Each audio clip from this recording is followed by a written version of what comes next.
সিলেটের সদ্যবিদায়ী জেলা প্রশাসক ডিসি মোহাম্মদ সারোয়ার আলমের উপস্থিতিতে সিলেটের হযরত শাহজালাল রহমতুল্লাহি আলাইহি মাজারের দুটি ডেক ও জেলা প্রশাসনের স্থাপন করা দান বাক্স খোলা হয়েছে।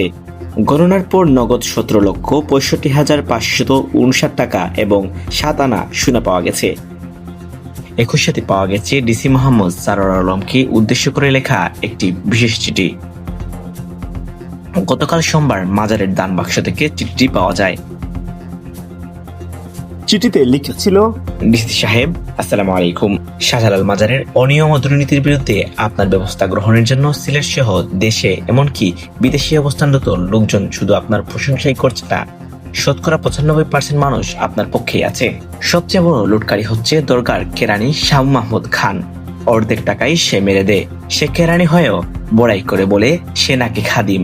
এসব মিথ্যা। পড়াশোনা করেছে 7ম শ্রেণী পর্যন্ত, এখন লম্বা লম্বা কথা বলে। দরগার জায়গায় বাড়ি করেছে, দোকানপাট করেছে। এ সমস্ত জায়গা উদ্ধার করা একান্ত প্রয়োজন। দয়া করে দেখবেন তাকে নিয়ে এখন আলোচনা হচ্ছে সেই মূল হোতা। ইতি একজন শুভাকাঙ্ক্ষী। এমনটাই লিখেছেন ডিসি সারোয়ার আলমকে উদ্দেশ্য করে।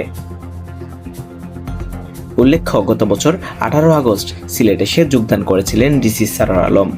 সাদা পাথর কাণ্ড, সিলেট শহরের ফুটপাতের হযবরল অবস্থা, সিলেটবাসীর সব সমস্যা তুড়ি মেরেই সমাধান করেছিলেন। জেলা প্রশাসক সারোয়ার আলমের বদলির খবর ছড়িয়ে পড়ার পর সামাজিক যোগাযোগ মাধ্যমে ব্যাপক সমালোচনার ঝড় বইছে। সিলেটবাসীর দাবি, সারোয়ার আলমকে আবারও পুনর্বহাল করা হোক।